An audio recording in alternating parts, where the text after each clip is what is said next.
우리 교재 갖고 있죠.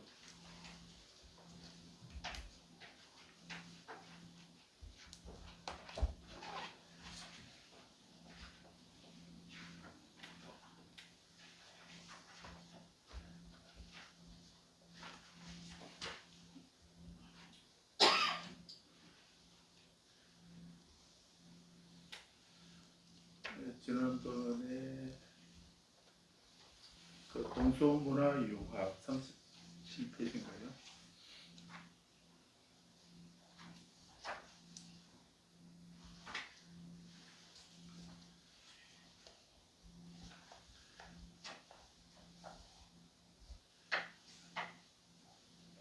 개별적으로 승리순례를 해보셨겠지만 한번 우리는 그 인도는 한번은 불자라면 인도는 한번 다녀보셔야 되죠. 우리가 테라바다 불교가 하니까 또 스리랑카, 미얀마, 태국 이쪽을 한번 순례를 해보셔야 됩니다. 금생이라고. 그 태국은 자주 가시죠. 그거는 공부 때문에 가는 거라서 되게 쫄려가지고 공부 때문에 가시니까. 네, 그 태국도 이제 그 테라바다 이쪽 테라바다 불교가 태국에는 어떻게 전해지고 있는가, 어떻게 이어지고 있는가 이렇게 그런 공부 차원에서 한번 좋습니다. 다녀오셔야 돼요. 또 외국만 갈 게 아니라 우리나라도 그 승리순례 그런 게 필요합니다. 열반경에 부처님이 이제 열반경에서 개반열반경 여기에서 부처님이 그 인멸하시기 직전에 8년 동안에 걸쳐서 하신 말씀이 열반경이죠. 그를 타고 천대대사는 말씀하고 있는데 아무튼 그 열반경에서 부처님이 인멸하시고 난 뒤에 부처님이 태어나신 곳, 또 출가하시고 성도하시고 설법하시고 인멸하신 곳 이런 것은 그런 성지를 순례를 해야 된다고 이렇게 말씀이 있습니다. 그래서 그것은 왜 그런 성지를 순례를 해야 되는가? 부처님은 누구인가 하면 부처님은 단지 우리 불교의 교주이실 뿐만 아니라 우리가 그 불교라고 하는 말이 불교라고 하는 말은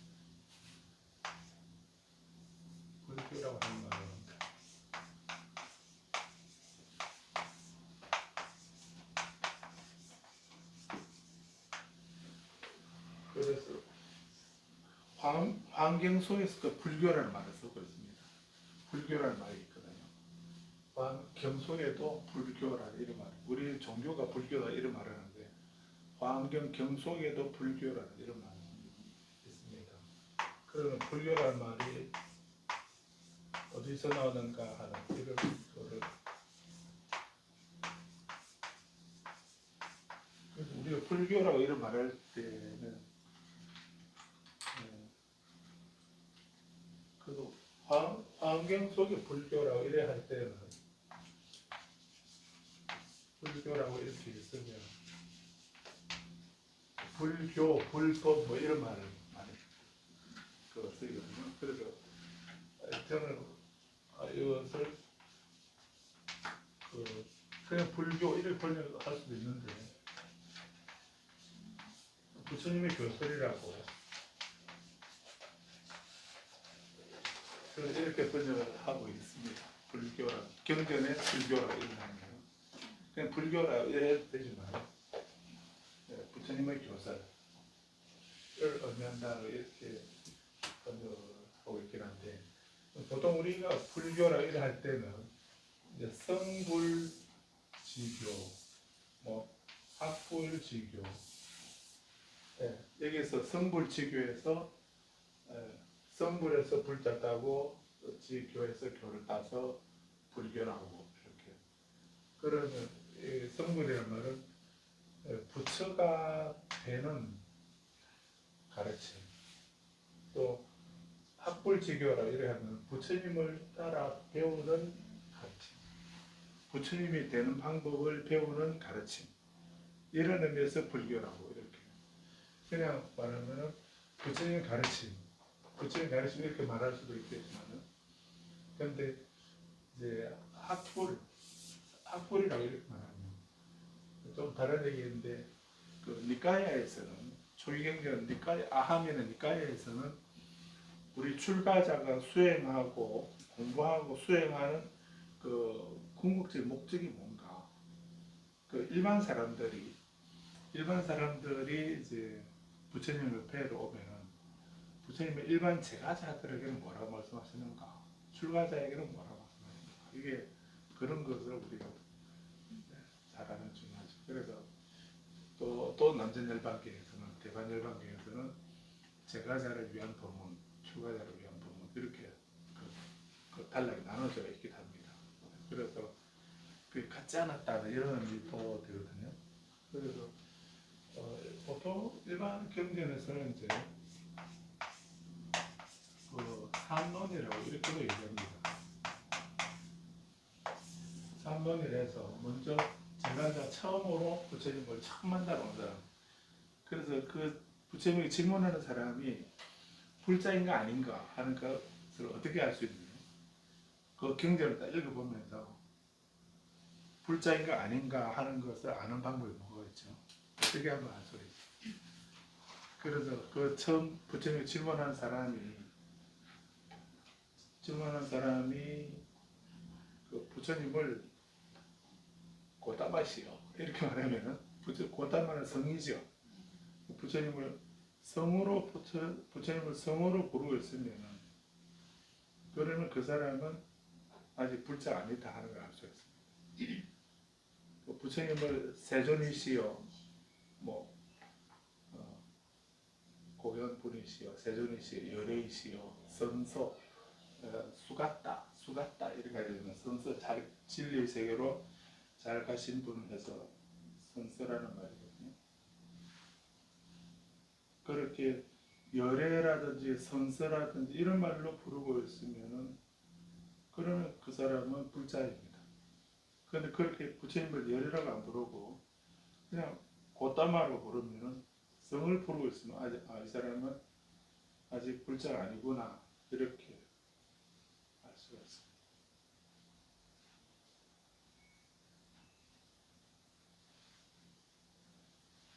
그 하나 정리한 게 있는데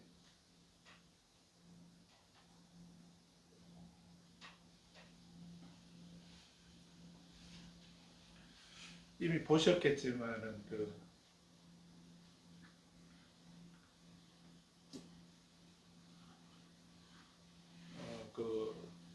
상유타 니까야의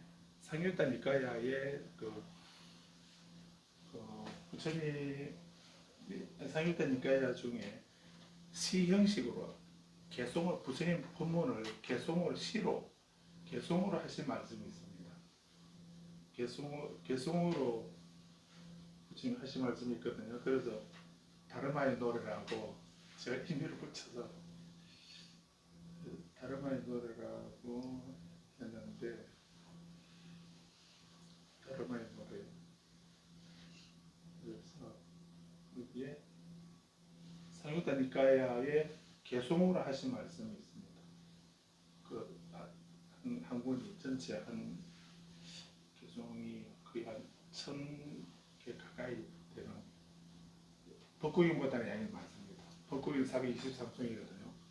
법국경 한 2배 정도 되는 그런 항으로 개송으로 하신 말씀 이렇게 개송으로 하신 말씀이 있는데 번역은 전재승 박사가 번역하신 걸로 했고 제가 여기다가 그 대만에서 그 빨리어를 한문으로 번역해 놓은 게 있습니다. 그래서 우리말하고 한문본하고 같이 볼 수 있도록 대역을 해놨습니다. 그래서 조경전은 법구경만 봐도 되는데 그 상유타 니까야에서 부처님은 너무 짤막한 본문으로 이렇게 하신 이 말씀을 한번 봐야 되겠다 싶어서 그래서 그 개성하고요. 개성하고 그 다음에 구사론 아비달마 구사론 지금 그 대성기실로 공부하고 계시는데 대성기실로는 그 진여나 열애장 사상이나 진여를 일심 이문 뭐 이렇게 말하지 않습니까? 그래서 유식이나 진여, 그 열애장 사상이나 이런 거하고도 서로 좀 연관이 있거든요. 그런 유식이나 중간 유식을 공부하기 이전에 이 아비달마 구사론을 우리가 봐야 돼요. 그 구사론의 또 개성만, 본성만 이렇게 보고, 그 다음에 대성장엄경론이라고 있습니다. 대성장엄경론이라는 것도 그 대성불교가 어떤 거다 하는 거에 대해서 개성을 한 거거든요.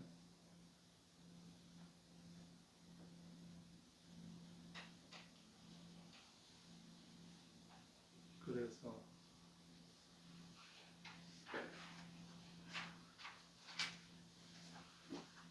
원하시면 이걸 책을 지금 만들어 놨거든요. 제보만 하면 됩니다. 제보만 하면 되는데 원하시면 드리겠습니다.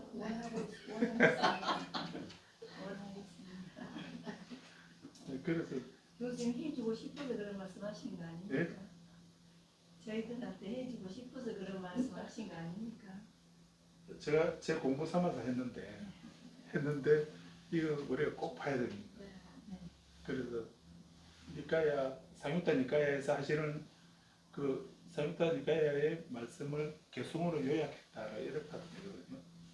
그하고 구사로는 유식을 공부하기 전에 구사로는 꼭 봐야 되고, 그리고 대성이란 뭔가 육바라밀 대성육바라밀 대성불교가 무엇이다 하는 거를 이거는 미륵보살의 지은 겁니다. 미륵보살. 그래서 개성이 되는 이 자료들은 앞으로도 나중에 너무 소원한 뒤에라도 또 늘 옆에 놔두고 볼 수 있는 그런 정면 개성집입니다.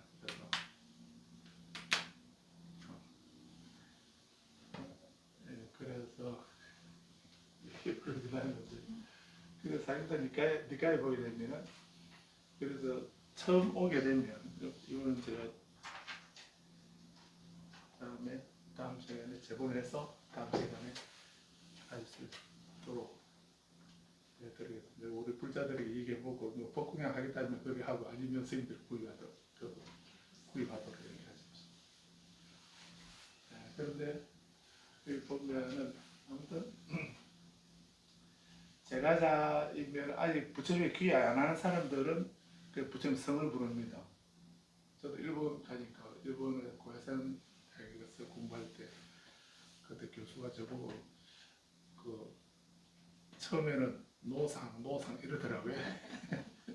성이 노하니까 노상 내 이름 놔두고 성만 부르고 있더라고요.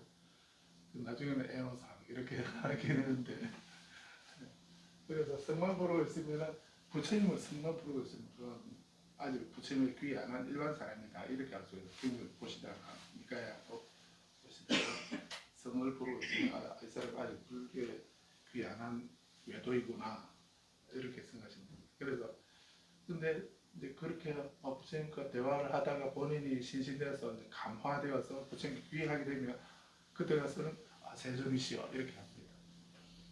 부처님 제자들도 마찬가지죠. 그래서 오비구들이 그 녹야원에 있을 때 부처님 승불하시고 최초로 이제 깨달음을 누구에게 전할까 이렇게 생각하시다가 그 부처님과 대화할 수 있는 그런 레벨에 있는 사람은 우타칼라마 붓다라고 하는 그 선인하고 알라라 깔라마라고 하는 이 두 선인, 그 무색계 4선 중에 제 3선 4선을 성취한 그런 위대한 요가 지도자들이죠.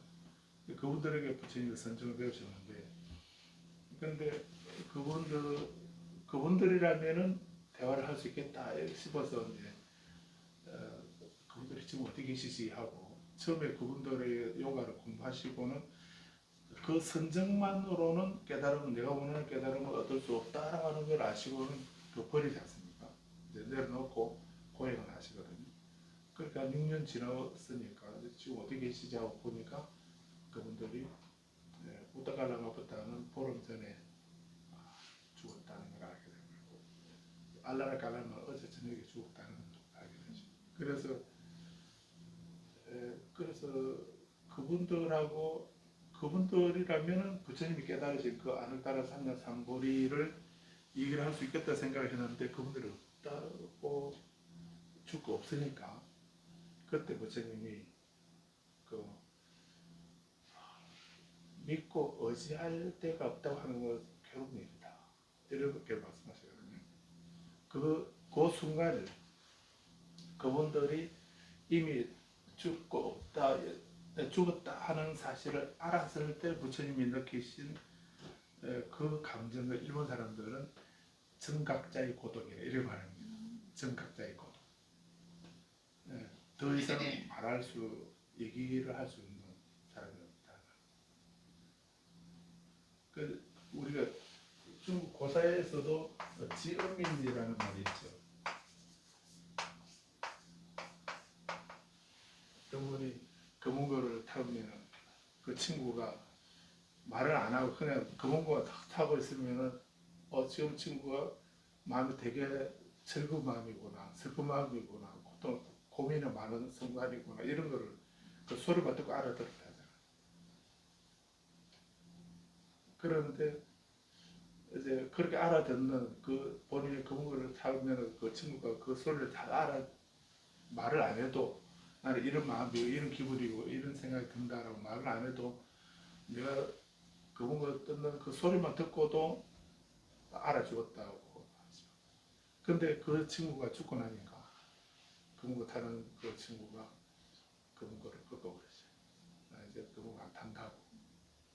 내 소리를 알아들어줄 사람이 없으니까 지연이 내 소리를 알아주는 사람이 없으니 내가 그분 탈 필요가 없다고 이렇게 해서 그분을 안 탔다고. 그만큼 자기를 알아주는 사람이 중요하다는 그 지음인, 그래서 지음인이라고 그리스도 하거든요. 그래서 부처님이 깨달으신 그 깨달음을 누구도 깨달을 바가 없는 그 진리를 더불어 얘기할 수 있는 사람이 없다고 하는 걸 아시고 우리가 서로 믿고 의지할 수 있는 대상이 없다고 하는 것은 정말 안타까운 일이다. 이렇게 슬픈 일이다. 그것을 정각자의 고독 이렇게 말하고 있습니다. 그래서 그럼 난 누구를 의지할까? 의지하면서 서로 말할 수 있는 상대가 없으니까 나 어떻게 할까? 이렇게 하시다가 내린 결론이 내가 다른 사람을 의지하려고 하지 말자. 나와 같은 깨달음을 얻은 사람은 터도 없는데 그 없는 상태에서 계속 그런 사람을 찾고 기다리고 이렇게 하는 거 무모한 거다. 그러면 나 어떻게 할까? 그러면 내가 깨달은 진리를 내가 의지하자. 법에 의지하자. 그렇게 해서 넷을 구하시기로 하셨다. 이런 말씀드렸거든요. 그래서 이제 그러면 이제 그 사람 말 통하는 사람은 이제 없고 그나마도 그럼 내가 말을 한다면 이제 누구에게 할까? 세 번째로 생각한 사람들이 한테 고행할 때 도와줬던 그 오비구를 찾아가서 내가 얘기를 해줘야 되겠다. 이렇게 생각합니다. 그 고행자 오비구를 찾아가죠. 찾아가니까 그 다섯 비구들은 녹야원에서 고행하고 있었고 부처님은 보드가야에서 이제 깨달음 이루시고 그 한 200km 정도 떨어졌다거든요. 그 길을 걸어서 가시죠. 걸어서 이제 거의 걸어서 가시니까 저만치서 부처님이 이제 고타마 시타르타 왕자가 걸어오는 걸 다섯 비구 보죠. 저기 타락한 수행자가 오네? 타락했다 생각하고 이제 버리고 떠나지 않습니까? 그래서 저 수행자는 우리가 모시고 수행하던 그런 수행자였는데 지금 타락한 수행자니까 타락한 수행자 우리 인사도 하지 말고 자료도 권하지 말고 뭐 아는 척 하지 말자 뭐 이런 식으로 서로 약속을 하죠. 그래서 그렇게 약속하고 있는 줄을 아시는지 모르시는지 부처님 계속 걸어서 이제 그 다섯 비구의 쪽에 도착을 하시죠. 그러니까 이제 그 가까이 오시니까 조금 전에 인사도 하지 말고 바로도 받아주지 말고 자리도 권하지 말자 이렇게 했던 사람들이 다 벌떡벌떡 일어나가지고 또 친구야 어서 오라고 먼 길 오느라 고생 많았다고 바로는 내가 받아주겠다고 다른 사람은 얘기 안 하십시오 자리도 권하고 그러면서 그 아부소라고 하죠.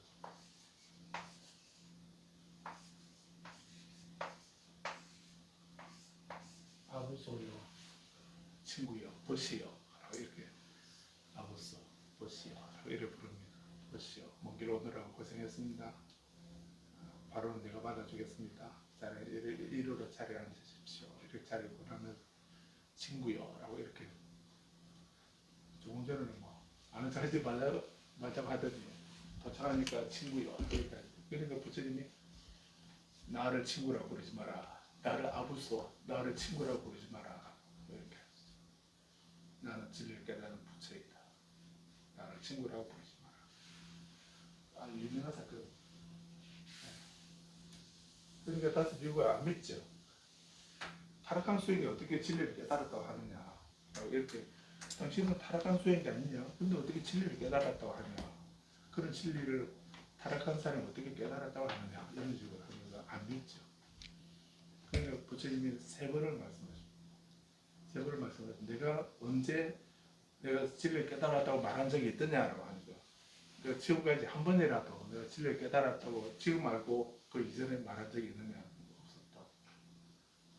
근데 나는 진리를 깨달았으니까 깨달았다 하는 거다라고 이렇게 말씀하시면서 얘기를 하시죠. 그러니까 이제 그 다섯 비구가 그 말을 믿고 이제 보시오 하다가 이제 보시라고 친구라고 부르지 말라니까 세존이시오 이렇게 말하죠. 그러니까 이제 들을 준비가 되니까 비로소 이제 말씀을 하시죠. 그런 걸 보게 되면 좀 다른 얘기긴 하지만 그 율장에는 비구니 계기에 보면은 그 중화법에 백중화법에 100가지 교육을 정해놓은 거기 보면은 법문을 설할 때 법을 설하는 사람이 이렇게 서가 있고 듣는 사람은 앉아 있고 이런 식으로 하면 안 된다. 그런 식으로 법을 설하지 말라고. 또 법문 듣는 사람 앞에 서가고 법을 설하는 사람 뒤에 따라가면서 사성전에 이렇고 뭐 이런 식으로 법을 설하지 말라고. 또 머리를 뒤집어 쓰고 있는 사람, 머리를 뒤집어 쓰고 있는 사람은 이제 외도들이죠. 외도들 그 시크교 터벌을 쓰고 있는 그런 사람들에게도 법을 설하지 마라. 또 칼이나 몽둥이 무기를 들고 있는 사람에게 불법을 설하지 마라. 이렇게 하는 게 있거든요. 그런 것은 이제 법을 존중해서 하는 거거든요. 그래서 그 법을 가볍게 말하지 마라. 이런 의미도 되고요. 그리고 또 더 중요한 수타리 파타에서 하시는 말씀이 그런 말씀을 하시죠. 실을 읊어서 올리는 공양만을 받지 않는다. 그런 유명한 말씀이 있습니다. 그래서 공양을 받으려고 보시를 많이 받으려고 뭐 이래저래 법을 말하는 거 그런 것을 말하거든요. 그런 것을 그래서 우리가 뭐 불공비든지 뭐 법사료 뭐 이렇게 강의를 이런 거 있잖아요. 그런 거는 언제 줘야 됩니까? 강의료는 강의 듣고 난 뒤에 줘야 됩니까? 듣기 전에 줘야 됩니까? 듣기 전에 줘야 돼요. 듣기 전에 줘야 돼요. 왜냐하면 끝나고 난 뒤에 하게 되면 마음 바뀌면은 그거를 첨삭이 있게 되면 문제가 돼. 그래서 다른 얘기예요. 아무튼 그걸 자기가 많은 이익을 얻으려고 법을 설하지 마라 하는 불법을 그렇게 가볍게 말하지 마라. 들을 준비가 되는 사람에게 말하지. 들을 준비가 전혀 안 되는 사람에게 부처님 법을 함부로 말해서는 안 된다. 이런 의미도 되는 겁니다. 그래서 우리 불자들에게도 전혀 들을 준비 안 되는데 너 들어봐라 내가 한마디 해줄게 하고 이렇게 그렇게 말해서는 안 된다. 그래서 그런 것을 경전에서 아시는 게 삼론이라는 겁니다. 선생님이 처음에 들어오게 되면 처음부터 뭐 삼법인은 이런 거고 또 사선대는 이런 거다 12연계 이런 거다 이렇게 어려운 얘기 안 하시는 거예요. 수행자에게는 뭐 말하겠지만 출가자에게 말하지만 제가자에게는 그렇게 어렵게 말하지 않는다. 첫 번째 먼저 말씀하시는 것이 실험입니다.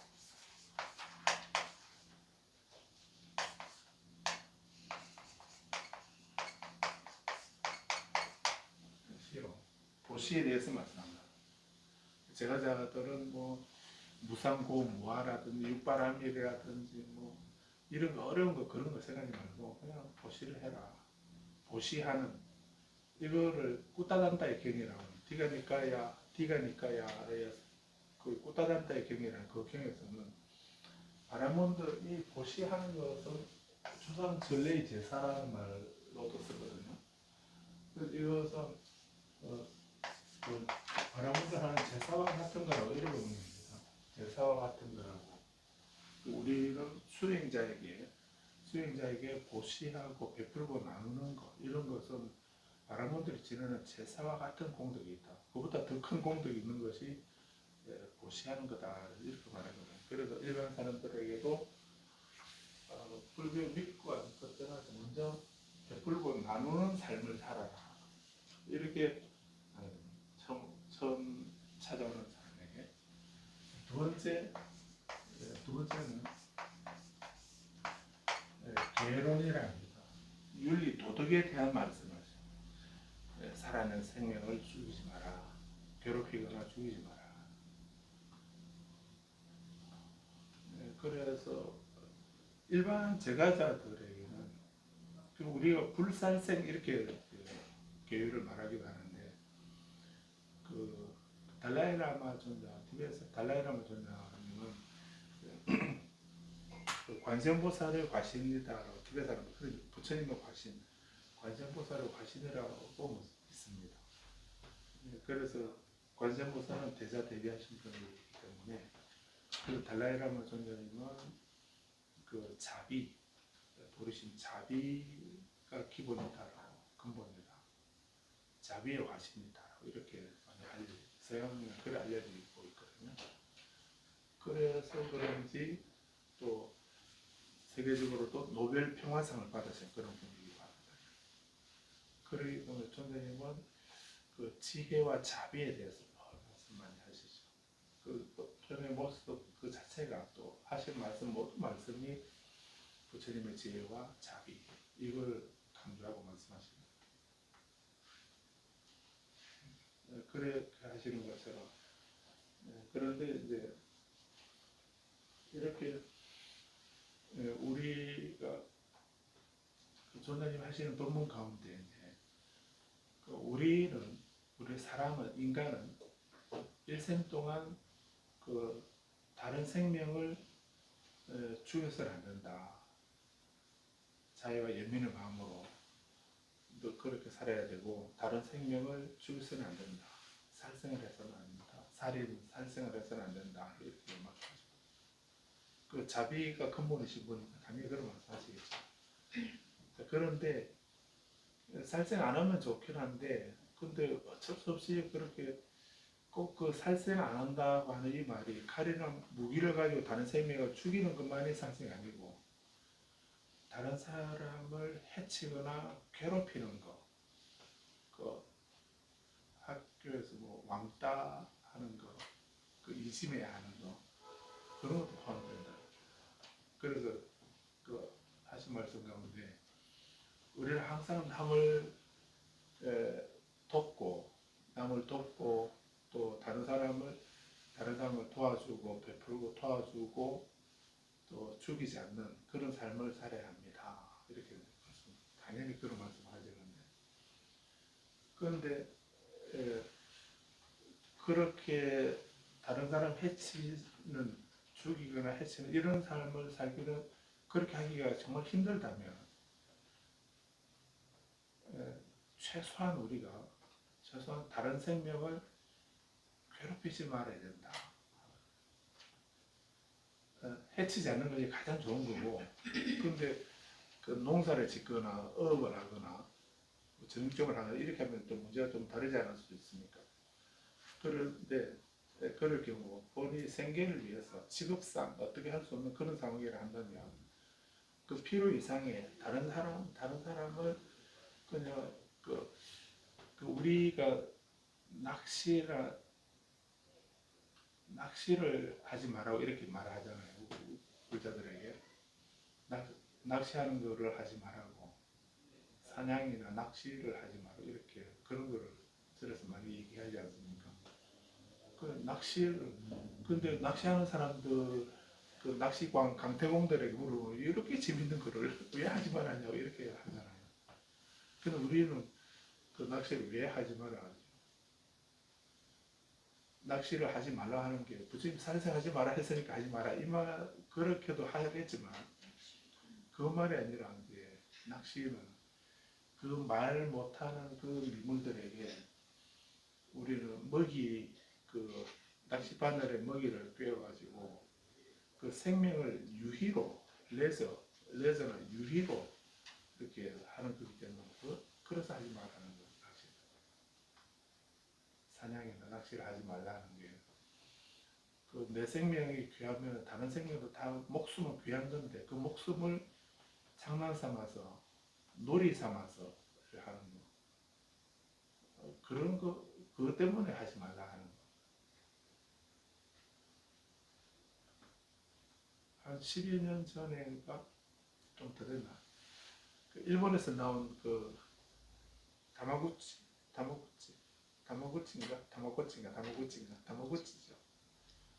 그런 조그마한 그 게임기 같은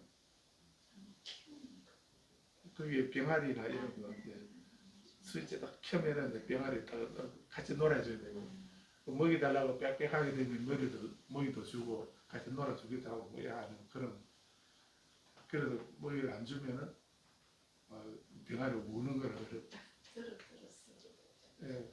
그래서 그게 아주 선풍적인 인기가 있어가지고 세계적으로 크게 많이 유행이 됐죠. 그래서 나중에는 애들이 교과서를 안 들고 와도 그 단어가 그거를 가만 들고 학교 오니까 학교에서 법으로 그 못 가져오게 그 규칙을 정하기도 하고 뭐 이랬다는 그런 얘기 들었습니다. 왜 그게 문제가 됐냐면 그래도 애들이 처음에 신기하니까 딱 켜면은 병아리 하면 딱 나타나가지고 뭐 같이 놀아주기도 하고 놀아 부르기도 하고 또 먹이 달라면 먹이도 주고 뭐 이렇게 하는데 안 주면은 이제 뭐 병아리 계속 울지 않습니까? 그 애들이 그럼 울면은 바로 이제 먹이를 주고 이렇게 해야 될 텐데 그건 안 하고 이제 얼마나 울다가 죽는가 그걸 보더라고요.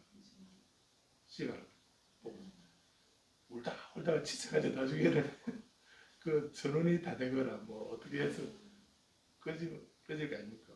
그래서 얼마나 울다가 죽는가 그걸 시간을 재고 있더라고요. 그래서 그렇게 울다가 지쳐서 죽었다 하더라도 이제 오프 시켰다가 다시 온 하면 또다시 살아나니까 그 아이들이 그거는 가상의 세계에서 놀이에서 일어난 그런 문제이긴 하지만은 그 가상과 현실을 구분 못해가지고 생명에 대한 인식이 달라져요. 그래서 마음에 안 드는 친구가 있으면 두들 패거나 뭐 그래서 어떤 애는 그 자기보다 좀 어린 애를 옥상에서 아래 집어 던져버리죠. 그래서 그게 큰 죄가 된다는 그 생각을 못하는 거죠. 그 저놈만 껐다가 켜면 다시 살아난다는 이런 생각을 하니까 그렇게 해도 뭐 별로 죄의식을 안 가지고 그런 식으로 되는 거예요. 그래서 그런 폐해가 생명에 대한 인식이 완전히 정반대로 이렇게 달라지게 되니까 학교에서 이제 그 학교에 못 가져오게 하고 이런 식으로 하다가 지금은 그런 게 있었는지도 이제 우리는 모르는 정도로 바뀌어 버렸는데 그래서 전자 게임이나 오락이나 이런 게 순기능도 있는데요. 역기능은 그렇게 생명에 대한 인식이나 가치관이 뒤바뀌어져 버렸어요. 이런 문제가 있습니다. 그래서 우리가 다른 생명을 죽이지 않는 것도 중요하지만은 최소한 그렇게 베풀고 나눠주고 죽이지 않고 하는 이런 삶을 사는 게 가장 좋은 건데 그렇게 할 수 없다면 최소한 다른 사람을 괴롭혀서는 안 된다 이런 말씀을 하시는 게 있더라고요. 그래서 괴롭히지 않는 거 말 한마디로 내가 뭐 손발로 이렇게 물리적으로 이렇게 위해를 안 가더라도 그 말 한마디라도 말 한마디라도 말로서도 우리 그 말로서 다른 사람을 괴롭히거나 해치고 하는 것을 경전에서는 되게 아주 시책이랄까 좀 특별하게 표현을 합니다. 율장에 보면은 그리고 화가 나게 되면 입에 칼을 물고 상대를 찌른다 이렇게 표현하고 있습니다. 우리 악담을 하거나 욕을 하고 하는 그래서 그런 식으로 우리는 비록 손으로 물리적으로 해치지 않는다 하더라도 말로서도 어떻게 하면 좀 상대가 처절하게 아픔을 느낄 수 있을까 그런 걸 골라서 말을 하는 게 그게 악구죠. 악구. 기어는 꾸미는 말이고요. 악구는 욕설을 말하는 거예요. 그래서 우리 집 아이들 학생들 초등학생이나 중학생들 이렇게 아이들 노는 것을 만약에 우리가 노음기를 옆에 딱 붙여놓게 놓고 한번 노음을 해보면 애들 하는 말에 욕이 안 들어가면 그 문장이 성립 안 된다고 대화가 안 된다고 이렇게 하잖아요. 그만큼 우리 정서적으로 되게 황폐해지고 과격해지고 있고 살벌해지고 있죠. 그래서 그렇게 하지 말아요. 단순히 내가 칼을 가지고 상대를 찌르거나 목을 베거나 이렇게 안 해도 말로도 그렇게 다른 사람을 해치거나 괴롭힐 수 있다. 그렇게 해서는 안 된다 하는 것을 전자님 말씀하신 게 있습니다. 네, 그래서 부처님도 두 번째 우리가 윤리 도덕적으로 개에 대해서 윤리 도덕적인 올바른 삶을 살아야 된다라고 일러주셨다. 그게 개론이고 세 번째는 생천입니다. 생천론에 대해서 천상에 태어나는 길에 대해서 방법에 대해서 천상에 태어나는 지금 우리는 별로 생천에 대해서 별로 생각 안 하시죠? 우리는 별로 그런 거 지금 당장 내 발등에 떨어진 문제만 생각해 현실적인 문제에 우리는 더 관심이 많지. 다음 생 또는 다음에 우리가 천상에 태어나 천국에 태어난다 이렇게 기독교 천국을 말해도 우리나라 기독교인들은 천국을 그렇게 갈 만한 사람이 얼마 안 되지 싶습니다. 다 어떻게든 일을 해서 돈 많이 벌어서 11조를 내더라도 낼 수 있도록 돈을 많이 벌면 좋겠다. 이거 현실적인 그런 이익이나 이런 거를 더 많이 관심을 두지. 어떤 기독교 신학에서 다음 생에 천상에 태어나기 위해서 내가 선업을 지어야지 하는 그런 생각하는 사람은 조사는 안 해봤지만 우리나라 기독교인들은 특히 얼마 안 되지 싶습니다. 우리 불자는 더 하고 불자들도 그것도 상공유사에 보게 되면 그 원왕생가라든지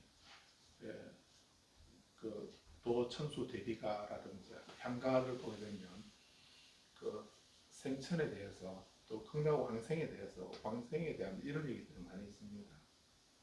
그런데 근데 지금 현재 우리나라 불자들의 의식 구조에 다음 생에 극락에 태어나려고 극락 왕생하려고 뭐 수행하거나 기도하거나 공부하거나 이렇게 하는 사람은 아마 몇 사람 안 되지 싶습니다.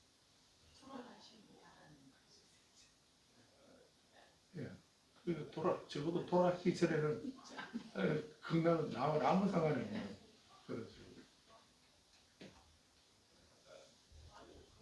그 생천, 이 생천이 아니 이제 이걸 미신이다든지 뭐 다른 그런 식으로 생각할 게 아니고요. 이건 생천은 꿈이고 이상이기도 하거든요. 그런 꿈이나 이상을 가지고 있는 사람하고 그런 것이 없이 살아가는 거하고 그런 차이로 볼 수가 있습니다.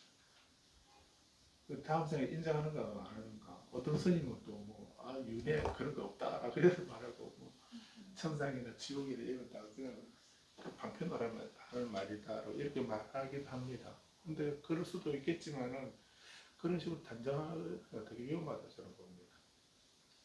그리고 또 오로지 그 다음 생만 생각하고 또 천상만 생각하고 이렇게 하는 것도 문제가 있을 수 있겠지만은 그거를 부정하는 것이 그게 올바른 진리일까 하는 것에 대해서도 충분히 생각을 해봐야 됩니다. 그래서 경전에서도 부처님은 인과를 믿지 않고 내생을 믿지 않는 사람 치고 인과를 부정하거나 내생을 부정하는 사람 치고 그런 사람 치고 그런 사람이 짓지 못할 악업은 없다. 무슨 말이지? 인권을 부정하고 내생을 부정하는 사람 치고 그런 사람이 지지 못할 악업은 없다. 뭐 지존파라든지 막가파라든지 그런 사람들이 사람을 그냥 뭐 화일목숨 같이 그렇게 쉽게 사람을 죽이고 이렇게 하는 그런 사람들이 그 어떤 죄의식이나 그런 인과를 믿거나 다음 생에 내가 이 과보를 내가 받는다 하는 이걸 믿게 되면 그지 못하죠. 그걸 안 믿으니까 그런 거 없다라고 생각하기 때문에 지금 현재뿐이다 하는 이 생각을 하게 되면 뭐 우리는 어떤 일이라도 다 할 수 있죠. 뭐 아래층 궁예내는 있는데 우리 인과나 내생을 안 믿으면 궁예내는 돈 담배 돈이죠. 그 가서 그냥 뭐 담배 놔라 하고 다 뺏어가고 이래도 뭐. 그런데 그 인과와 내생을 믿게 되면 그래도 욕심은 나지만은 그래 하면 안 되지 하는 이런 어떤 도덕률이 그 사람의 행동을 제어를 하게 되죠. 그래서 아무튼 우리 생천이라는 것이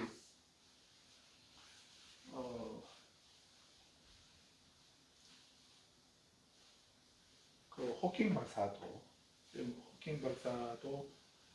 이제 돌아가시기 전에 영국 BBC에서 그 기자가 인터뷰를 한 거예요. 그 영상을 잠시 봤는데, 그런데 그 인터뷰하는 그 기자가 그 지옥이나 천국이나 지옥이나 이런 것이 있습니까? 있다라고 생각합니까? 라고 하니까 없다라고. 그런 건 없습니다. 이렇게 말씀하는 게 있더라고요. 우리 그 사람의 뇌는 컴퓨터와 같다라고 이렇게 호킹 박사가 그렇게 대답을 하면서 조건은 탐생이라든지 뭐 지옥이라든지 천국이라든지 그런 거 없습니다. 사람 머리는 컴퓨터와 같은 건데 사람이 죽었다 이렇게 하게 되면 죽었다면은 그 사람의 뇌는 그 컴퓨터와 같은 그 정교한 그 뇌는 고장난 컴퓨터 같아서 아무 역할도 못하는 아무것도 없고 아무 역할도 못한다 이렇게 그런 대답을 하는 게 있더라고요. 혹시 이메일이 연결되면 한번 여쭤보고 싶은데 가보시니까 어떻던데요?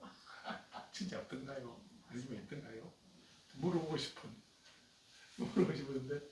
근데 돌아가시기 전에 인터뷰는 임종하기 얼마 며칠 앞두고 한 그런 인터뷰였어요. 그래서 그런 거 보면 우리 경전에 나오는 그 외도들의 철저한 인물론자들의 그런 생각과 같은 거죠. 그래서 그런 단정적으로 말할 수는 없습니다. 지금 또 천국이 있다라고 말할 수도 없고 없다라고도 있다라고 하면 보여줘야 되는데 우리가 보여줄 수 있는 방법이 없습니다. 없다라고 말하기에는 경전이나 수많은 사람들이나 경전에 다시 올 말씀들을 우리가 부정할 수가 없죠. 그래서 우리가 이 우주 공간에서 이 우주에서 일어나는 그 수많은 현상 가운데 우리가 알고 있는 건 한 몇 퍼센트밖에 안 되는 거예요. 우리가 알고 있는 진리나 지식이나 이런 거 우리는 극히 일부 조금 들어보고 그게 전부라고 우리 이렇게 생각하면 그는 무모하게 생각하는 거지. 그거를 지금 우리가 그 과학은 철저한 유물론자들 그러죠. 현대 유물론자들은 과학자들입니다.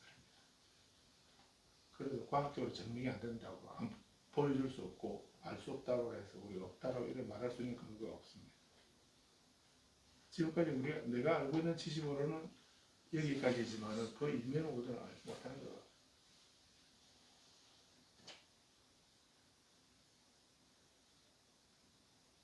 아무튼 그렇게 생천을 믿는가 하고 안 믿는가 하고는 그 살아가는 방식 가치관에 정반대입니다.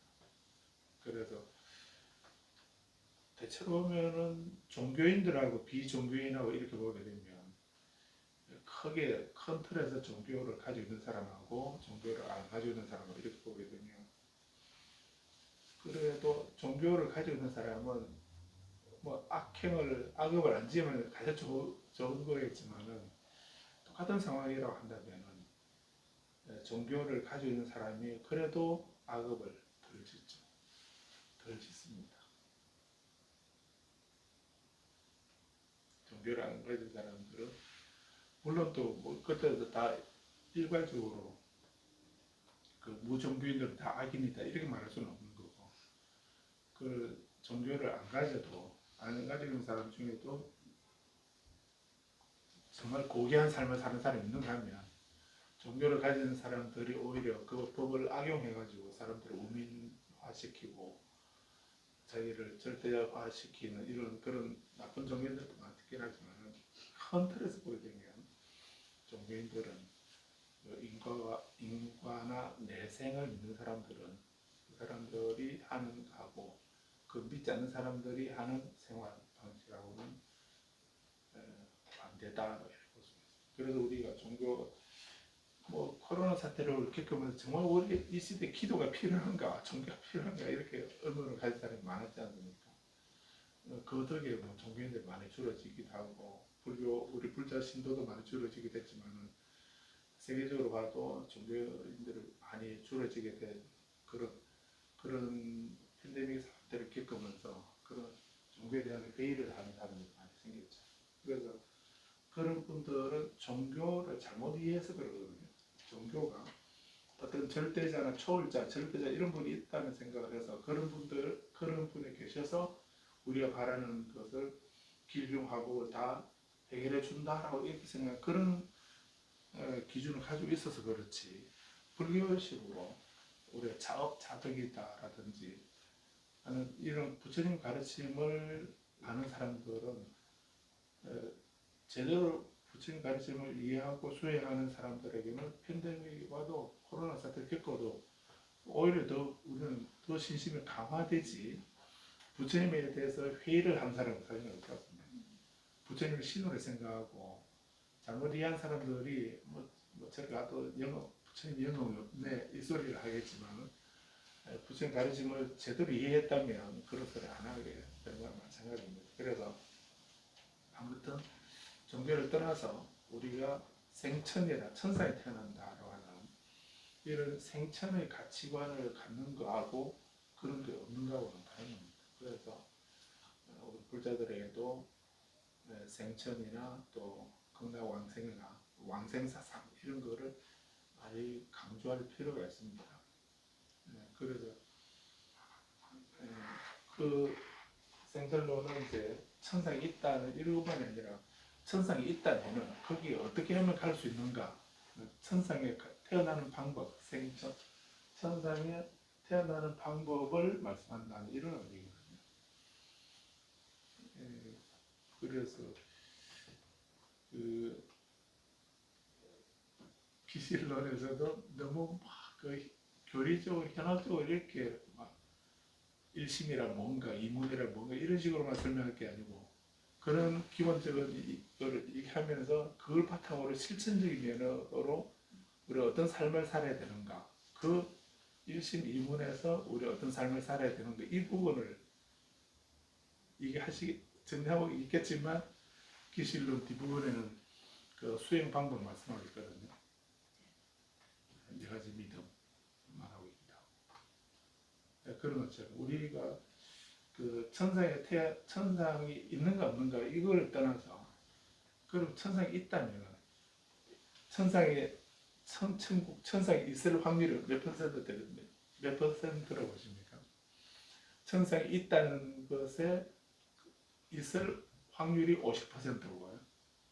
천상이 없을 확률도 50%라면 그럼 어떻게 어디다 투자하시렵니까?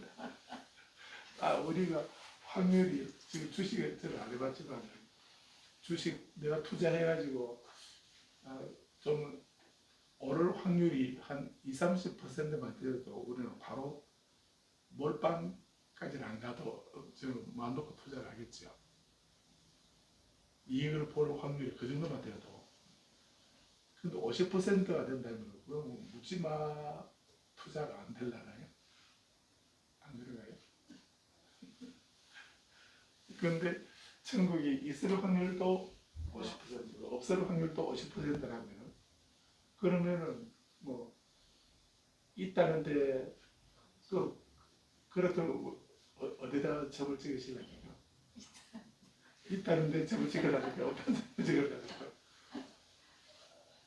그렇다면 확률이 반반이라면은 우리는 당연히 있는 데다가 점을 찍죠. 점을 찍고서 사게 되면 그러면은 있어도 있으면 다행이고 없어도 그 천상에 태어나려고 선업을 지은 게 있지 않습니까? 또 선업을 지으면서 내가 기쁘게 행복한 마음으로 생활하는 거 그만큼 그렇게 살 만큼의 이익이 본인에게 지금 현재 남아있잖아요. 그렇다면 이러라 저러라 우리는 생천을 원하면서 선업을 짓고 악을 거치고 선업을 행하도록 하는 이게 올바른 삶이 되는 거죠. 그래서 불자들에게도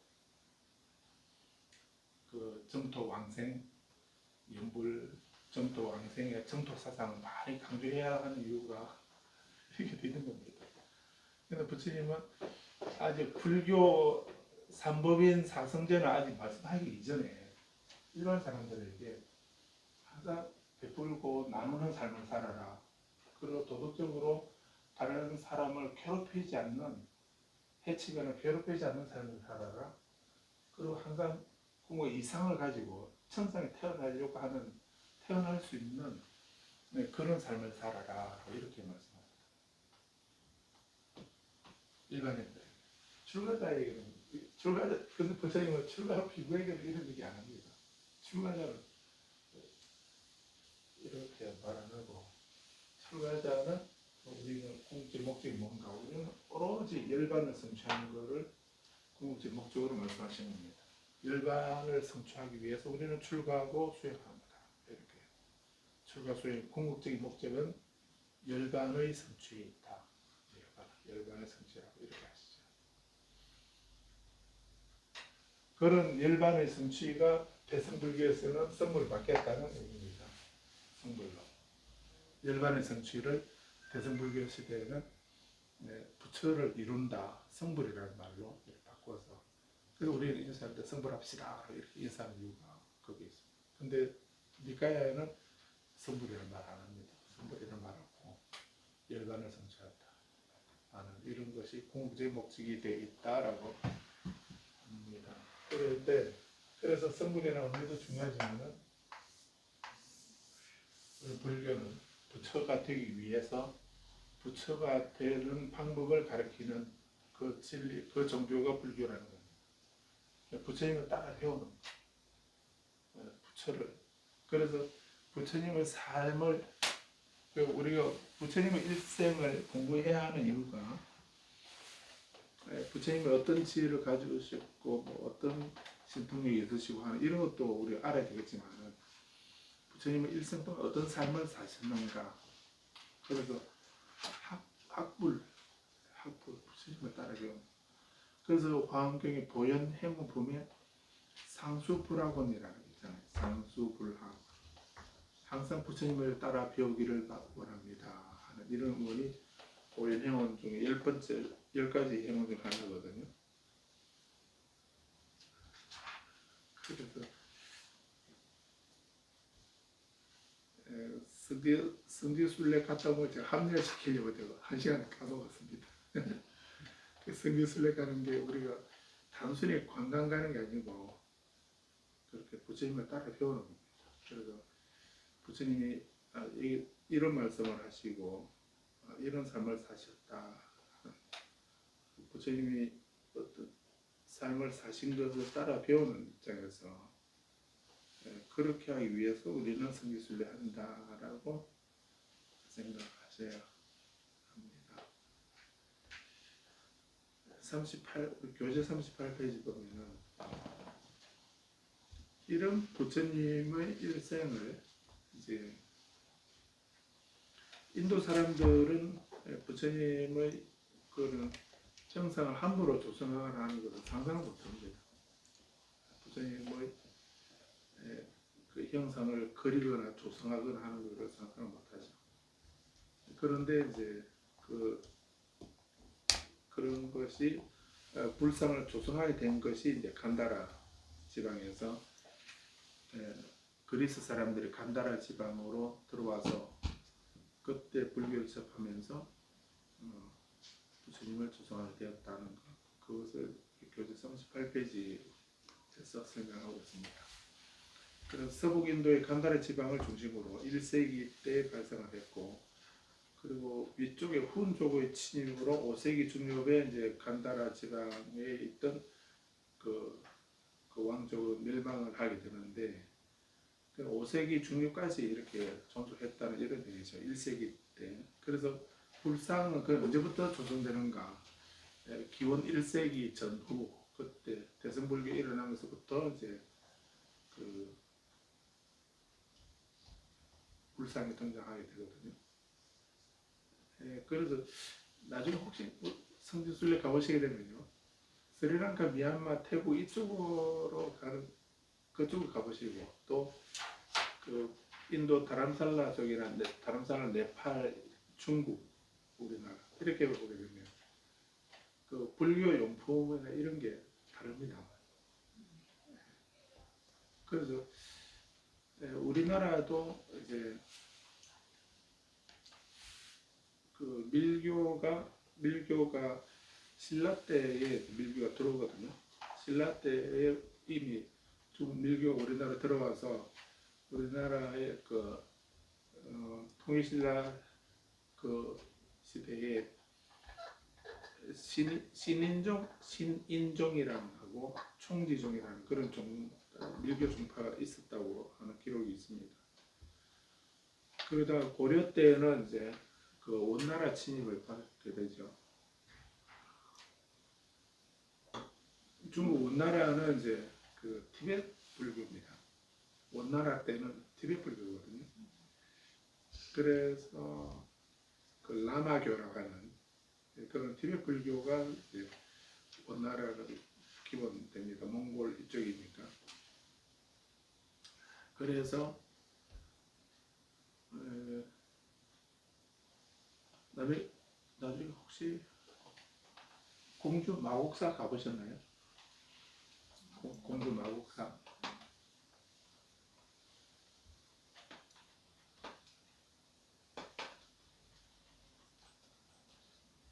공주 마곡사 가보시게 되면 마곡사 대웅전 앞에 탑이 있거든요. 마곡사 대웅전 앞에 탑이 있는데 그 탑의 상륜부에 보면은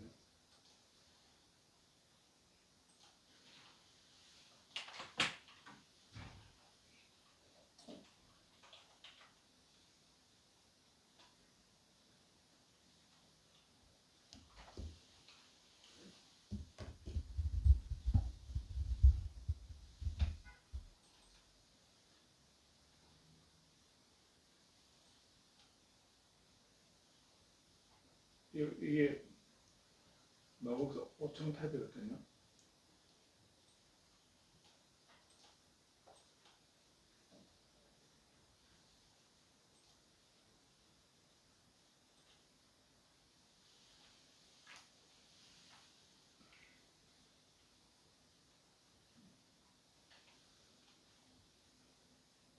마곡사 5층 탑입니다.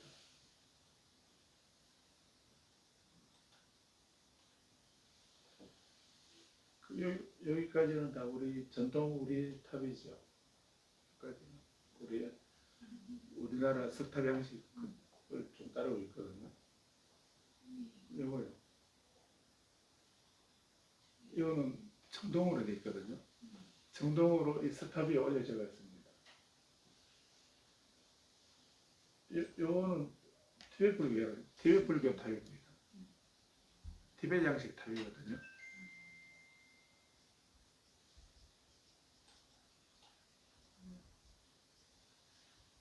그래서 이 티베트 불교 양식의 탑이 유일하게 마곡사에 있습니다. 처음부터 이렇게 올려서 갖고 지어진 겁니까? 네, 그 5점 탑.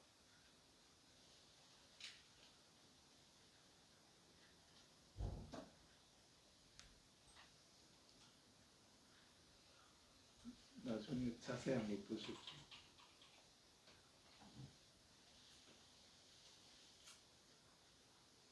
보물로 지정되어 있는데 이게 순수 우리나라 고유한 탑 양식 같아서 아마 국보 같았을 겁니다. 그런데 이게 티베트 양식이거든요. 티베트 양식이고 티베트에서 몇 가지가 티베트 양식 그대로입니다.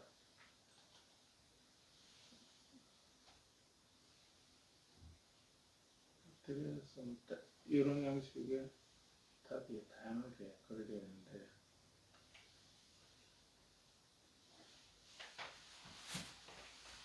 여기가 기단이거든요.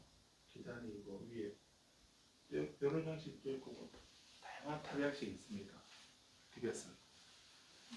그런데 저는 원나라 때 전해진 티베트 양식의 탑입니다. 그 탑을 우리나라 전통 석탑 위에다가 올려둔 거죠. 그 티베트는 저런 식으로 된 탑은 없습니다. 밑에 우리처럼 저렇게 돌을 쌓고 그 위에 탑을 이런 식으로 안 하거든요. 예, 그런데 아무튼 그래서 티베트 티베트 스님들 우리나라 오게 되면 좀 익숙한 그 이질감을 별로 안 느낀답니다. 우리나라 오게 되면 처음 와도 좀 생소하거나 뭐 그런 게 좀 다른 나라에 비해서 덜하다고 이런 얘기를 하거든요. 그 이유가 이제 우리나라 고려 때 몽골 침입으로 그 우리 팔만대장경도 구성하게 되기도 했지만은 저런 식으로 저 티베트 불교 흔적이거든요. 그러니까 은근히 우리 한국 불교 속에 티베트 불교 흔적이 남아 있는 거예요. 그러니까 이제 다른 어떤 이질감보다도 좀 동질감을 느끼는 게 많은 그렇다 이런 얘기를 하더라고요. 그래서 고려 때는 팔관회라든가 연등회라든가 이런 거를 거의 왕실에서 계속 그런 법회를 백고자 법회나 팔관회, 연등회 뭐 이런 식으로 많이 하거든요. 그래서 고려사라는 그 역사책을 보면은 나라에서 거의 우리 보통 그 기독교에서 조상 기도회 뭐 이런 그런 하잖아요. 그런 것처럼 그보다 더 성대하게 그런 법회나 행사를 거의 매일 하다시피 고려 시대에는 그렇게 많이 하는 걸 기록으로 남아 있거든요. 근데 큰 행사만 기록하는 게 그렇게 남아 있으면 작은 것까지 다 하면 뭐 엄청나게 많은 행사를 제를 불공법회를 많이 했을 거다는 걸 알 수 있거든요. 그러다가 이제 조선 시대 때 거의 끊깁니다. 조선 시대 때는 이제 억불 숙류 정책도 이렇게 됐겠지만은 그렇게 이제 밀교가 그 흔적만 지금은 흔적만 남아 있는 상태고 고려까지 있었던 그 왕성한 그 밀교적인 의식이나 이런 것이 사라진 이유가 뭐냐면 그렇게 큰 법회나 제를 지르거나 법회를 하려면은 밀교 수행은 우리 선방에는 축비 하나만 있으면 되잖아요. 선방에는 축비 하나만 있으면 되고 연불에는 목탁 하나만 있으면 되는데 그 밀교 수행을 법회를 하거나 하려면은 금강저, 금강요령 뭐 법구가 엄청 많습니다. 되게 법구도 많고 장엄하고 화려하거든요. 그러려면은 돈이 많이 들잖아요. 그래서 이제 조선 때 불교를 탄압하는 이런 정책을 하니까 그런 재정적인 지원이 끊어져 버려요. 그런 거 끊어지다 보니까 그런 큰 법회를 할 수 있는 설판 시주자가 없어져 버려요. 설판 시주자가 없으니까 법회를 못하는 겁니다.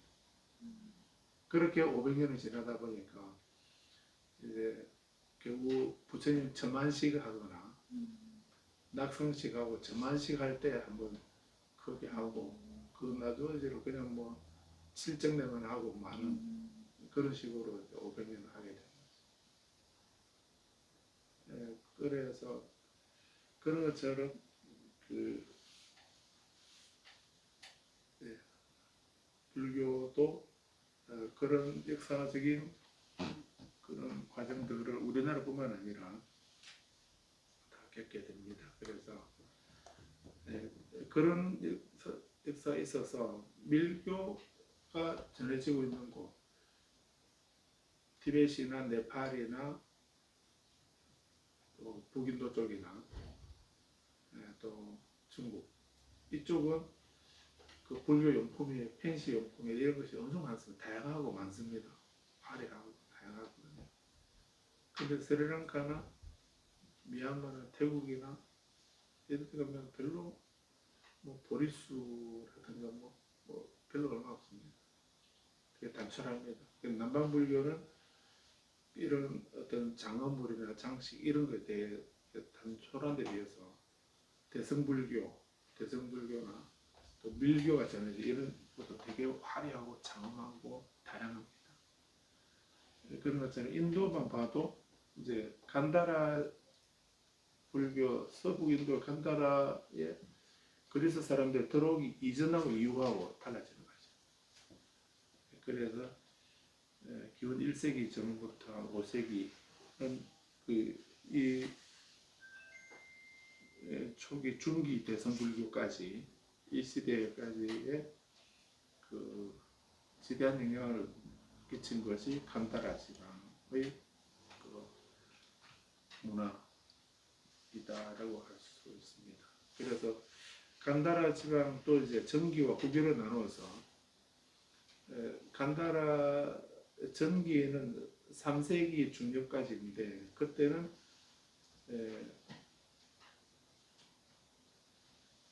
석조물로 불상이라든가 탑이라든가 이런 석조물이 많이 있게 되고 그래서 전기는 간다라파라고 하고 후기는 스투크 소조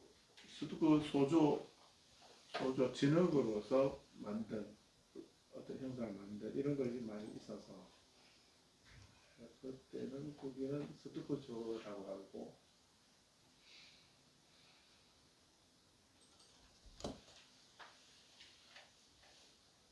그리고 390에서 460년 그 사이 후기 간다라 불교 문화라고 이렇게 해서 이때는 그 인도나 또 아프간 이쪽을 간다라 미술을 둘로 나눠서 전기와 후기로 나누면 전기는 간다라파이고 후기는 인도 아프간파라고 이렇게 한다고 지금 교재에서 말하고 있습니다.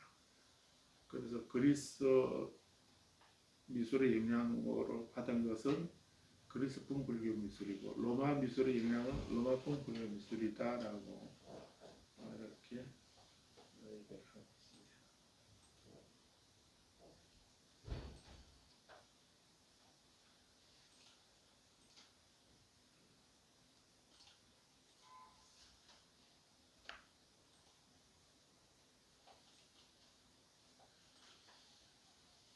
아무튼 우리가 대성불교를 이해하려면 이렇게 인도가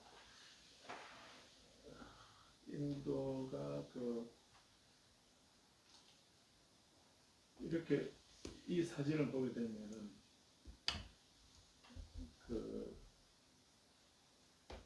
인도 이렇게가 이제 인도가 되는데 인도 북부 중에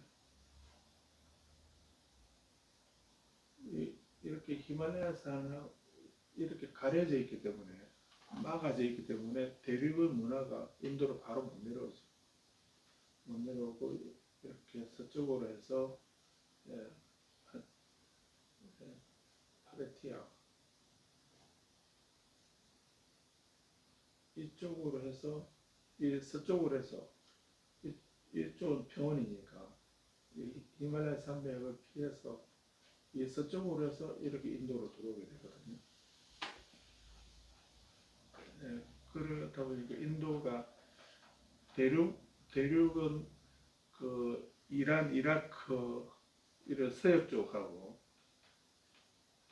지금 이란, 이라크가 있는 이 서역 이쪽 중동 이쪽 지방의 영향을 받고 그리고 아프리카나 이런 쪽으로 해서 그 바닷길로 해서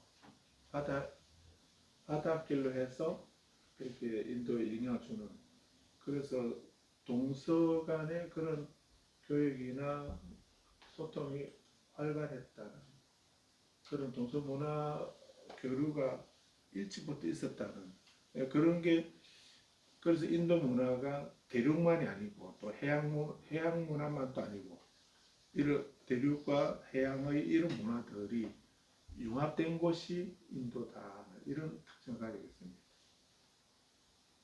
그래서 그 대성불교가 일어나게 된 그 이유도 만약에 서쪽 지방에서 인도 서부 쪽으로 해서 그리스 문화나 이란이나 그리스, 로마 이쪽의 문화가 인도에 안 들어왔으면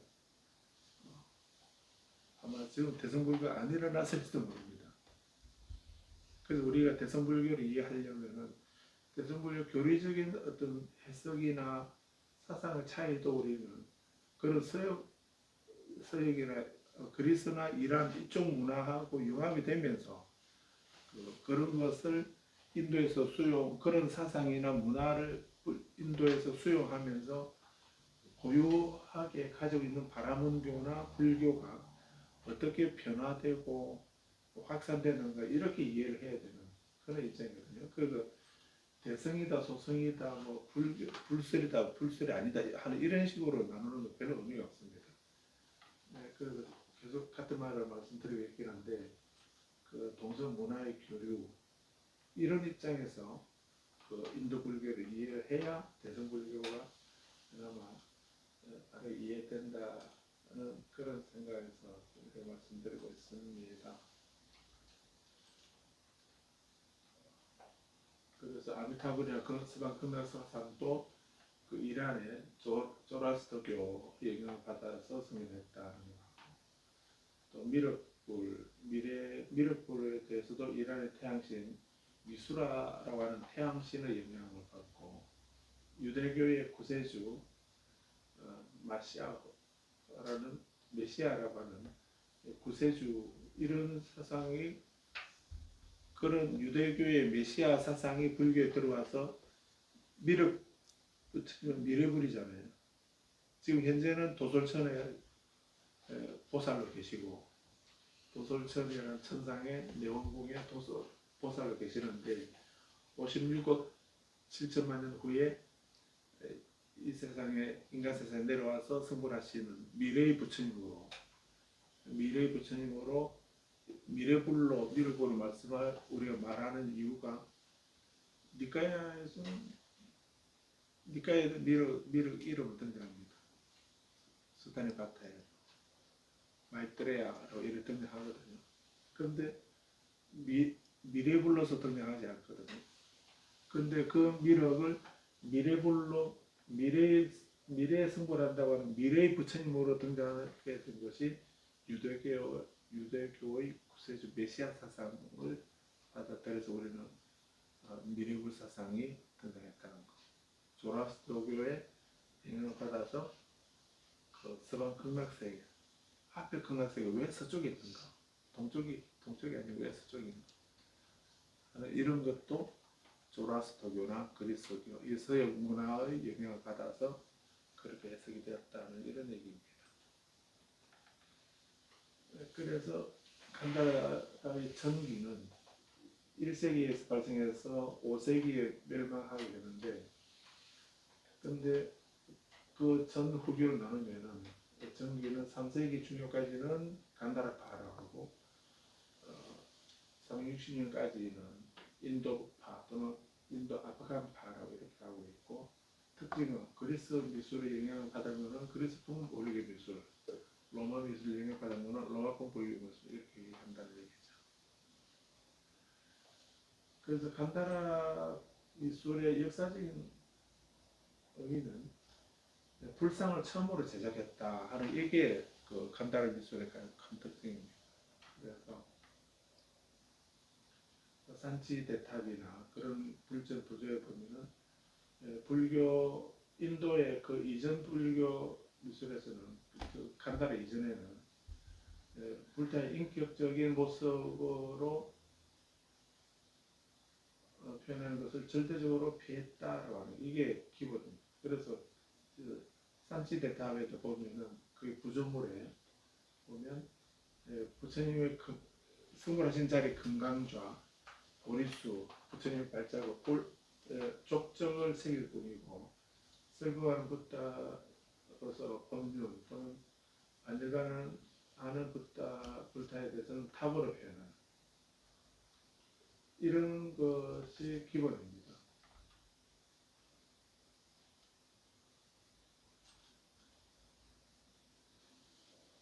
그래서 그런데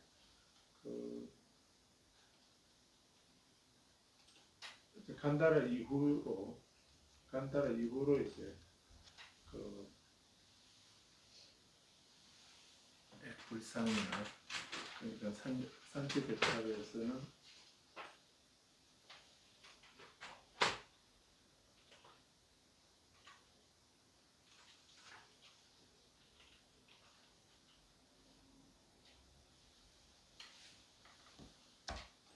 산지 대탑에 보면은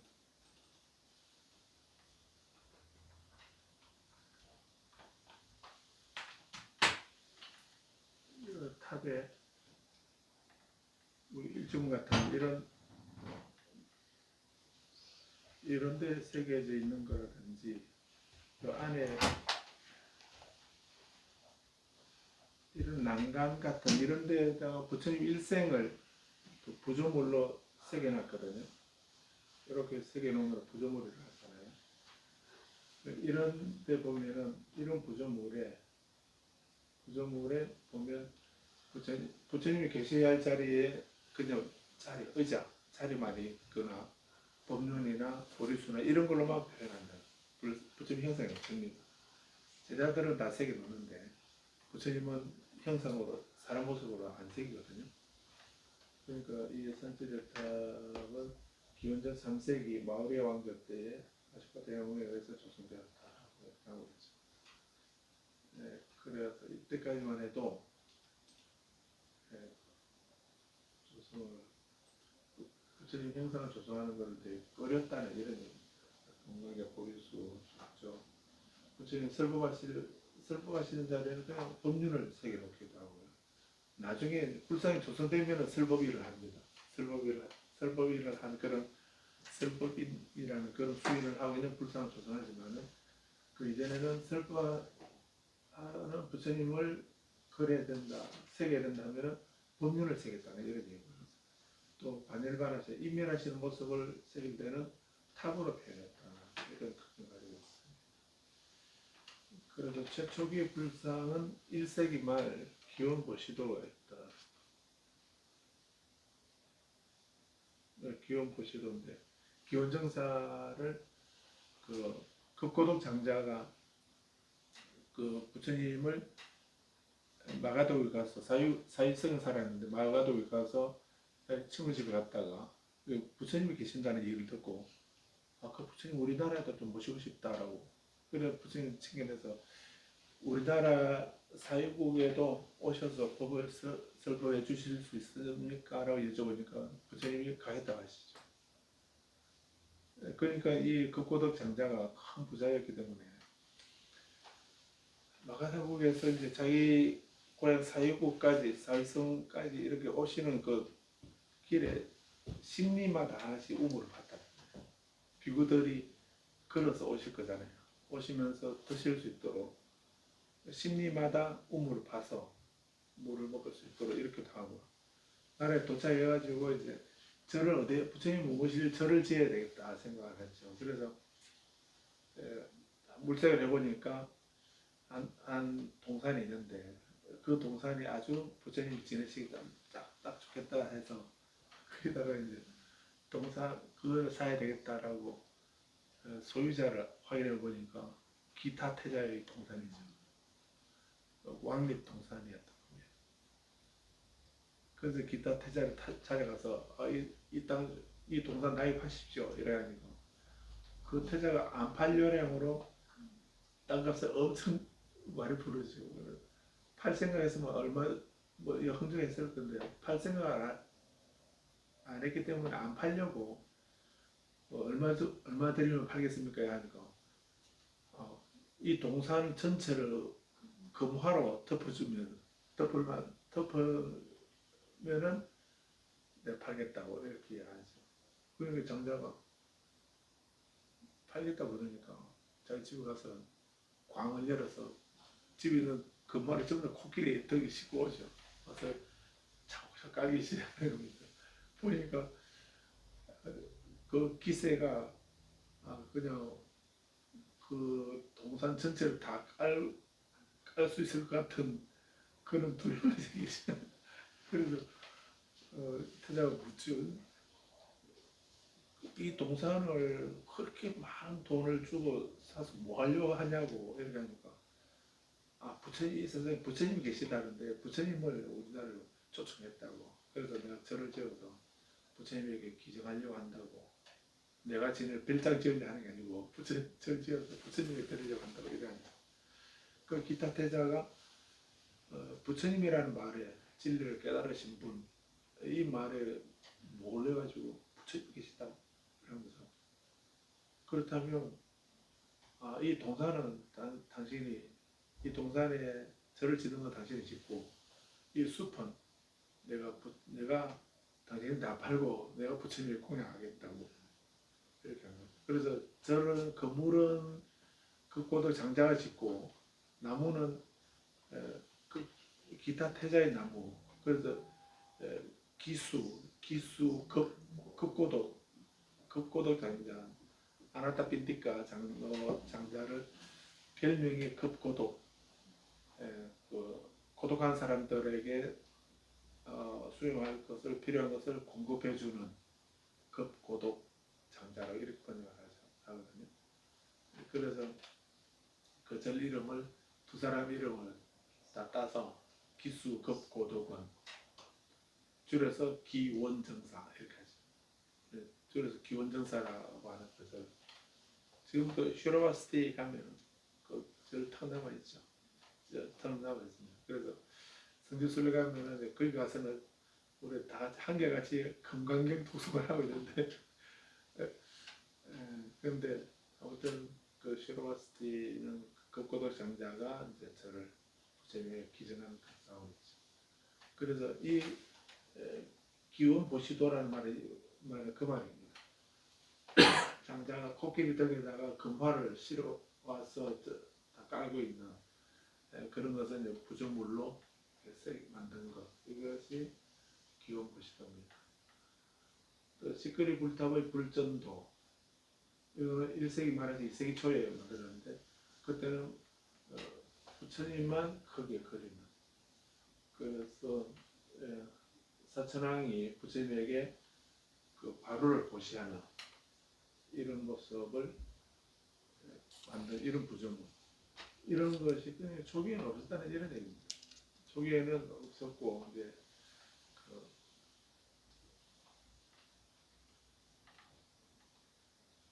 간다라 불교 이후에 이렇게 부처 형상을 그리기 시작했다는 이런 의미.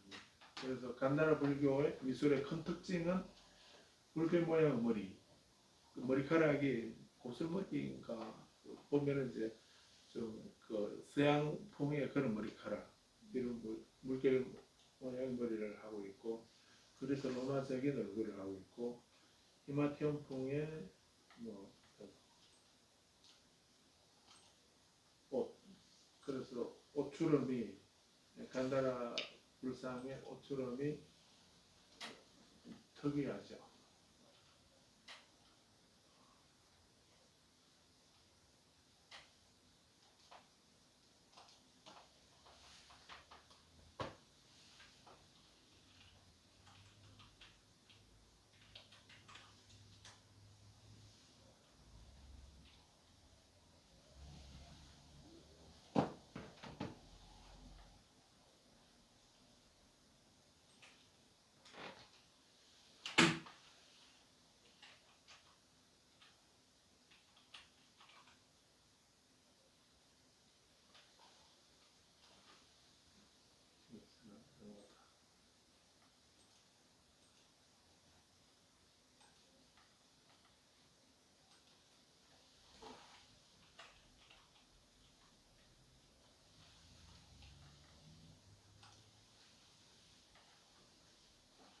머리카락이 물결 무늬 머리카락하고 뭐야?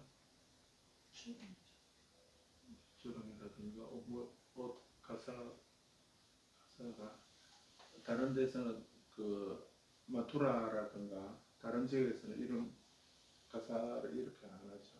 이게 이제 그래서 로마풍의 그런 로마 신들이 있는 그런 모습하고 비슷하게 그렇습니다.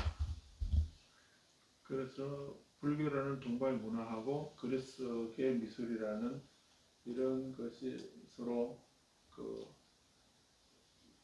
습하게 결합이 되어서 생긴 것이 간다라 미술의 특징이다. 간다라라는 동서 문명의 십자로 해서 이목된 것, 이런 것이 간다라. 근데 같은 시대에 이제 그 인도의 마투라, 중인도 위쪽 동쪽입니다. 간다라는 서쪽이라면, 인도 서쪽이라면은 그 마투라는 이제 동쪽 지역이거든요. 인도 동인도 쪽이라고 보시면 돼. 그래서 그 마투라에서도 불상을 제작하게 되었다. 그래서 간다라 불상의 특징하고 마투라 불상 특징이, 이거는 좀 인도풍이고요. 그리스 로마풍이다, 이렇게 보고 있습니다. 불상의 창시는 매우 중요한 역사적인 사실로는 불교의 사상적 전개에서 요청된 창시가 아니고 그것에서는 불교도의 관여를 받은 데서 비롯되었다, 이렇게 책에서 말하고 있는데, 그래서 경전에는 조상功德행이라는 경전이 있습니다. 그게 그 불상을 조성하면 어떤 이익이 있는가 하는 뭐 그런 우전국의 왕이 부처님이 이제 도리천에 올라가셔서 어머니를 위해서 법을 설하기 위해서 도리천에 올라가고 계셨는데, 그래서 3개월 동안 이제 안거 기간 동안에 그 천상에 계셨죠. 그 인간 세상에 안 계셨거든요. 그 부처님이 천상에 도리천으로 가시고 인간 세상에 안 계시니까 그 왕이 부처님이 너무 뵙고 싶어서 거의 상사병처럼 백이 날 정도로 해야 되니까 그 기회를 조각을 잘하는 사람 장인을 불러가지고 부처님 형상을 조성해봐라 이렇게 시켰다고 합니다. 네, 그거는 여기 간다리 지방이나 이런 쪽에서 말하는 거와 좀 다른 겁니다. 그래서 그게 불상을 최초로 불상을 조성한 데를 그걸로 보면은 그게 부처님 제세시에 이미 형상을 조성했다는 이런 의미가 되는데 근데 역사적으로는 아니죠. 역사적으로는 이제 기원 1세기, 3세기 이후에 그리스 그 로마 시대 그 간다리 지방의 불상이 조성되고 마투라 지역의 불상이 조성되고 그 무렵 3세기 전후 그때부터 이제 불상이 등장했다 이래 봐야 되는데 그 경전을 보게 되면은 이제 부처님 제세시에 그렇게 이제 그 왕이 불상을 조성해서 조성해달라 하니까 그 장인이 조성해서 갖다 드리니까 그 모습 보고서 이제 좀 마음이 위안이 돼가지고 늘 그 불상에다가 이제 애경을 드리고 이렇게 하다가 이제 3개월이 끝나고 부처님이 이제 도리천을 내려오시니까 왕이 이제 부처님께 가서 제가 큰 잘못을 저질렀다고 부처님이 안 계셔서 부처님 너무 뵙고 싶어서 제가 형상을 조성했는데 제가 가장 뛰어난 장인에게 부탁해서 조성했지만은 제가 조성한 불상하고 진짜 부처님하고 비교해 보게 되면 진짜 부처님은 마치 태양과 같은 그런 분이란다면 제가 조성한 불상은 그 반딧불과 같은 그런 정도밖에 안 된다고 이렇게 하면서 제가 그런 태양 같은 그런 부처님을 이렇게 왜소하게 작게 잘못 함부로 조성해서 큰 죄를 지었다고 이렇게 하니까 부처님이 아니라고 왕 큰 공덕을 지었다고 말세 내가 임멸하고 난 뒤에 많은 사람들에게 그 이익을 줄 수 있는 큰 성근을 지었다고 이렇게 말씀해 주면서 하시면서 불상을 조성하게 되면 이런 이익을 얻게 된다 뭐 이런 식으로 말씀하고 있는 게 그 조상공덕경의 내용이거든요. 그래서 그런 경은 이제 나중에 대성불교 시대 때 만들어진 경이다라고 볼 수가 있고 역사적으로 고고학적으로도 불상이 등장한 것은 이제 그렇게 스님이 임명하시고 대성불교 기원 뭐 1세기에서 3세기 그 사이 간다라 지방, 마투라 지방 이때 불상 등장하면서 생겼다는 이런 것이 이제 정설로 되어 있죠. 그래서 그 무렵이 되면 부처님이 열반 되신 지 한 500년쯤 4,500년 지나게 되면 부처님에 대한 그리움이 거기에 달하게 되고 부처님은 형상을 조성하지 마라 이렇게 또 말씀하셨지만은 단지 법과 유래, 계율에 의지해서 수행하게 되면 내가 늘 함께 있는 것 같다라고 이런 말씀을 하셨지만은 근데 세월이 한 4,500년 지나게 되면 부처님에 대한 그리움이 더 강해지게 되고 그래서 그런 부처님의 형상을 이제 그전에는 너무나 외경스러워서 함부로 조성하지 못했던 것이 그리스 사람들의 그런 영향도 받고 이래 해서 이제 부처님 형상을 우리가 직접 이제 조성하기 시작했다. 그래서 불상이 등장했다는 이런 걸로 알 수 있다는 것을 불교의 환영을 받은 데서부터 비롯되었다는 것이 불상 창시의 특징이다. 대성경전에는 불상 제작을 권하는 것이 상당히 많은데 그래서 대성 교리적으로 어떤 불상을 조성하게 되면 어떤 교리적으로 어떻게 형상을 조성하는가 이런 것보다도 오히려 환영하는 사람들 사이에서 자기 학파의 정도를 유리하게 전개하고자 불상 제작에 성행하는 시류를 받아들여서 불상 제작을 권장했던 것으로 보여진다라고 하고 있습니다. 그래서 간다라 예술은 단지 한 지역의 양식에 그치지 않고 실크로드를 따라서 중앙아시아 지역, 중앙아시아 서요 그리고 중국, 우리나라, 일본에까지 영향을 미쳤고 또 중국의 도낭석굴하고 운강석굴, 위진 남북 시대 됩니다. 그래서 그 석굴하고 또 용문석굴에 용문석굴 한문으로 용문석굴, 룽문석굴이라고 하는 여기는 바깥에 큰 그 앉아 계시는 산 전체를 큰 불상을 이렇게 조성한 그런 용문석굴입니다. 출판 지역의 불교주가 다양한 형식으로 변형되어 나타난다. 한 번 더 우리나라 백제 때 만들어진 서산 마야 삼전불 아주 유명하죠. 또 고려 월정사에 보면은 월정사에 뭐가 있죠? 월정사의 그 구청탑도 중요하고요. 그 앞에 그 공양상이라고 희경보살상이라고 그 향로를 들고 그 옷을 착지하고 있는 그런 보살상이 있습니다.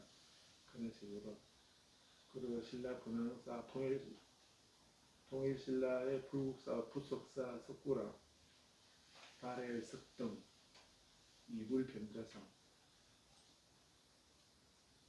그 이불병자라는 말이 무슨 말일까요? 이불병자상 이렇게 하게 되면 두 부처님이 한 자리에 두 부처님이 앉아 계신다는 이런 말이거든요.